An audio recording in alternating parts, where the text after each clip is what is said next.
sekalian jadikan Ramadan momentum untuk bisa bersedekah.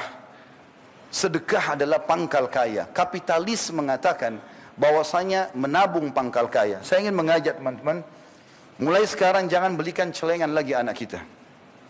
Membelikan celengan anak-anak ini membiasakan mereka bakhil, penyakit jiwa, pelit. Bahkan sampai kalau kita kasih uang dimasukkan ke celengannya, kakaknya pun atau adiknya pegang celengan dia bisa marah.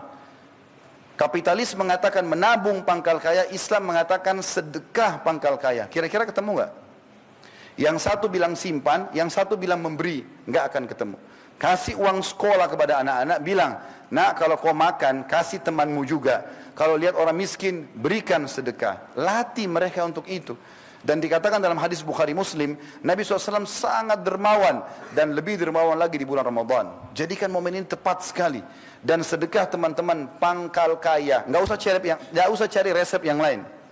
Teman-teman di sini yang buka usaha, teman-teman yang membuka usaha pun di luar daripada Kalibata City ini, teman-teman sekalian, resep sederhana. Grafik usaha mau naik, kami pun praktisi lapangan. Dan saya sudah praktikin, buktinya sangat banyak. Sedekah pangkal kaya. Sedekah, berikan. Yang sudah sering sedekah 10.000, sekarang mulai 100.000. Yang sudah 100.000, sedekah 1 juta. Yang 1 juta, sedekah 10 juta. Tidak akan berkembang kecuali kita mulai dengan jumlah yang lebih kecil. Makin besar kita sedekahkan, makin besar juga balasan dari Allah. Dengarkan hadis Bukhari, hadis Qudsi. Kata Nabi SAW, Allah berfirman, ya ibna Adam, unfik alaik. Wahai anak Adam, berinfaklah, maka aku akan berinfak kepadamu. Dari salah satu hal yang dilatih di Ramadan adalah berinfak ini. Dengan cara melipat gandakan pahala puasa kita, yaitu membuka puasakan orang. Tadi kita dengar sama-sama pengurus masjid mengatakan 900 orang yang buka puasa. Ini luar biasa teman-teman sekalian, jumlah yang fantastis. Kalau Anda menyumbang air mineral saja, tidak usah jauh-jauh, Masjid Nurullah datang. Kalau pengurus masih butuh kasih 1 dus air mineral, harganya maksimal Rp30.000. Isinya 48 gelas. Anggap Anda lengkapkan jadi 50 gelas. Lalu Anda sumbangkan sehari 1 dus saja, berarti 50 gelas. Itu cuma Rp30.000. Artinya hari itu Anda akan panen 51 pahala puasa. Anda 1 dan 50 orang lain. Bagaimana kalau kita sumbang 2 dus, 3 dus, atau bahkan 900 orang itu semua Anda pegang? Berapa banyak pahala kita bisa dapatkan? Berarti kita dapat 901 pahala pada hari itu. Padahal kita cuma 1 hari puasa. Ini luar biasa. Mungkin Anda mengatakan, Ustaz, tidak semuanya orang bisa buka puasakan orang. Subhanallah, sahabat sudah tanya itu. Dan para sahabat mengatakan dalam hadis sahih ya Rasulullah, tidak semua orang bisa buka puasakan orang lain. Karena yang dibayangkan sahabat mungkin seperti seseorang dari kita membayangkan nasi campur yang lengkap, biayanya 30.000 satu orang. Maka apa jawaban Nabi SAW?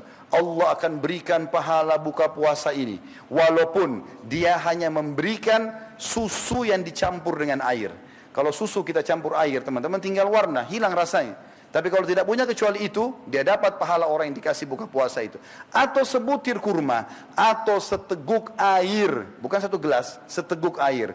Dan apa kata Nabi SAW? Dan siapa yang memberikan seteguk air bagi orang yang berbuka puasa, Allah akan memberikan dia seteguk air dari telagaku pada hari kiamat, yang dia tidak akan pernah haus sampai masuk ke dalam surga. Kesempatan emas. Ustaz, saya miskin, nggak punya Rp30.000 beli dus, misal. Baik, masih ada cara lain. Anda masuk ke masjid sini, minta tolong sama marbot, saya mau ikut bantu tata kurmahnya, tata gelasnya. Nggak ada biaya uang itu, cuma tenaga. Kalau juga masih belum mau, sudah miskin, susah, mau jadi orang kaya, masuk ke masjid, maunya cuma dilayani. Mau duduk tinggal buka puasa, ada resep terakhir. Kalau tidak mau, pukul saja.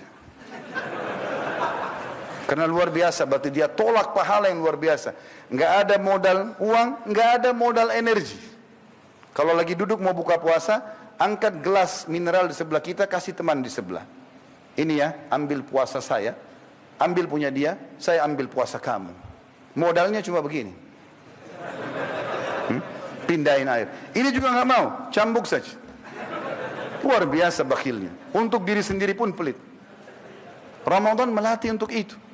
Di Madinah teman-teman, saya tetesin air mata tahun 90, saya datang gara-gara itu. Turun di Masjid Nabawi, saya dipeluk sama satu orang. Saya lihat mukanya, saya nggak kenal. Lalu saya tahu waktu dia bisikin kuping saya, dia mengatakan, akhi, padahal saya nggak kenal.